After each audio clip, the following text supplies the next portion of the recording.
The restaurant was filled with laughter that night, but none of it reached her. She sat near the window, hands folded tightly in her lap, eyes lowered as if the world itself felt too loud even without sound.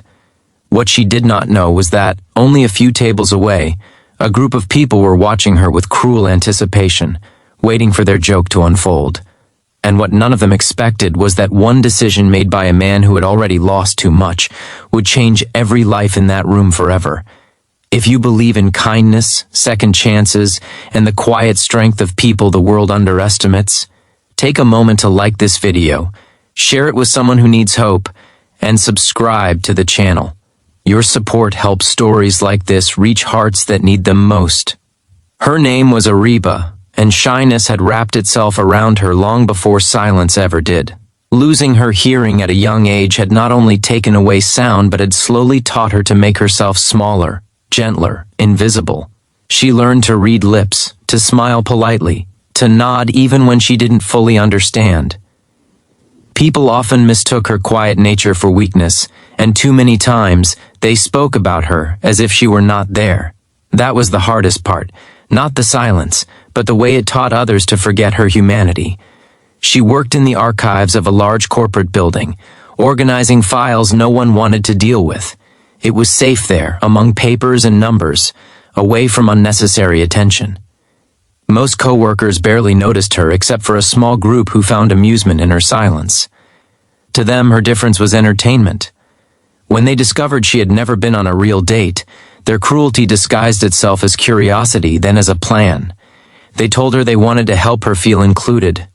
They exaggerated their smiles, spoke slower than necessary, and promised her a blind date with someone successful and kind. Ariba's heart fluttered with fear and hope tangled together. She almost said no.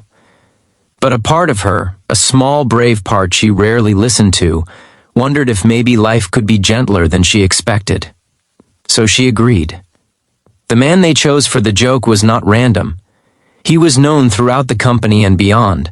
A powerful CEO, respected, distant, a widowed single father who rarely smiled.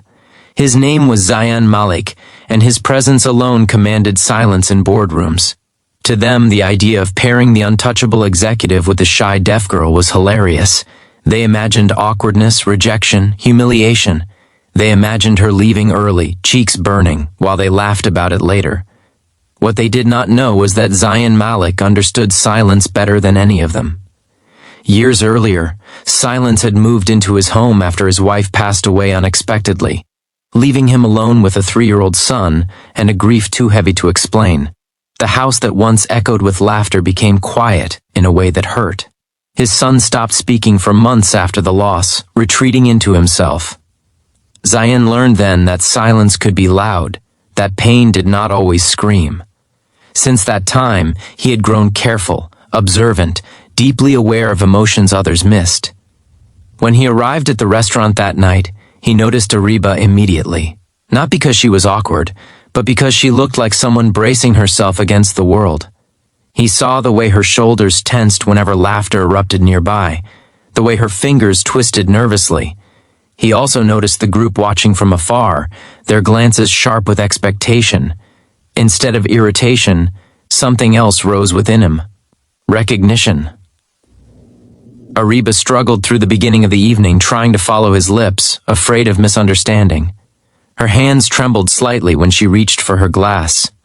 She expected boredom, impatience, maybe even mockery. What she encountered instead was calm. Zayan adjusted naturally, slowing his movements, facing her fully, making sure she could read. He used gestures, wrote short notes on his phone, and waited, truly waited, when she needed time. For the first time in a long while, Ariba did not feel rushed. As the evening unfolded, her fear slowly softened. She began to notice small things, the gentleness in his eyes when he looked at her, the way he never glanced at his watch, the way his attention never drifted. She realized that he was not tolerating her silence, he was listening to it. Zayan, meanwhile, felt something unfamiliar unfolding inside him. Her quiet was not empty. It was full of depth, of emotion carefully held. When she smiled, it was cautious but sincere. When she spoke through writing, her words were thoughtful, honest. She reminded him of the strength it took to keep showing up in a world that rarely made space for you. Across the room, the coworkers began to shift uncomfortably. This was not going as planned. There was no awkward exit, no visible humiliation. Instead, there was warmth. There was connection. Their laughter faded, replaced by confusion. Ariba did not know she was part of a joke. She only knew that for once she felt seen. She shared small pieces of her life through written notes. How she loved old movies with subtitles. How she enjoyed early morning walks when the world felt less demanding. How she sometimes felt invisible even in crowded rooms. She expected pity. She received understanding. Zion shared his life too, not through dramatic gestures but through quiet honesty. He shared that he was a father, that his son was his world, that loss had changed him. He did not minimize his pain, nor did he let it define him. Ariba felt something stir inside her chest, something dangerously close to hope. By the end of the evening, the air around them felt different, heavier with meaning. Zion stood, not in haste, but with intention. The coworkers watched, holding their breath, expecting the final punchline. Instead, he did something that froze them in place. He walked directly toward them. His expression was calm, but there was a clarity in his eyes that left no room for misinterpretation. He addressed them not with anger, but with disappointment. He made it clear that he understood the setup, the mockery disguised as inclusion. He spoke of respect, of dignity, of how cruelty often hides behind laughter. He did not raise his voice, he did not insult them, and yet, every word landed heavier than shouting ever could. He returned to Ariba afterward, offered her his coat, and ensured she left with her head held high. The laughter never returned to that room. In the days that followed, whispers spread throughout the company, not about a joke, but about a man who chose kindness when cruelty was easier. Zion addressed the workplace formally, implementing strict policies on respect and inclusion. But beyond policy, he changed the culture through example. The coworkers involved faced consequences, not out of revenge, but accountability.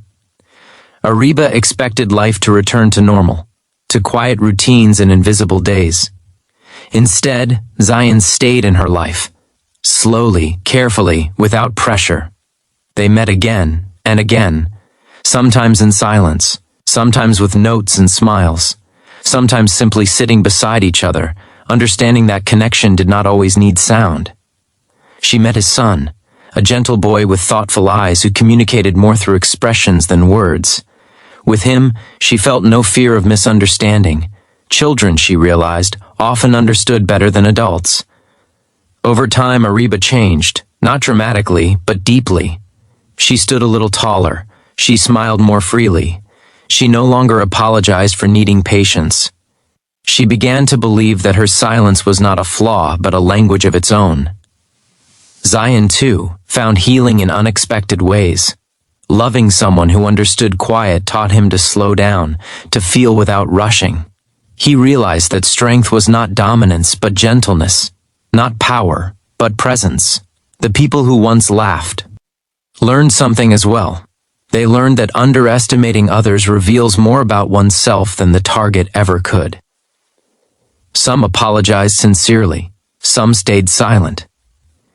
But none forgot the night their joke turned into a lesson they could not escape. As this story nears its end, if Ariba's journey and Zion's choice moved you, please take a moment to like this video, share it with someone who believes in compassion, and subscribe for more stories that remind us what humanity looks like. Before the final moment, we have one special request for you. Comment below with the word kindness if you believe that one small act of respect can change a life. Ariba once believed the world was too loud for her silence. She learned instead that the right people will lean in, slow down, and listen with their hearts. And Zion learned that sometimes love arrives quietly, without sound, but with a power strong enough to stop cruelty in its tracks. If this story touched your heart even a little, let us know by engaging with this video. Your support keeps these stories alive, spreading light where it's needed most.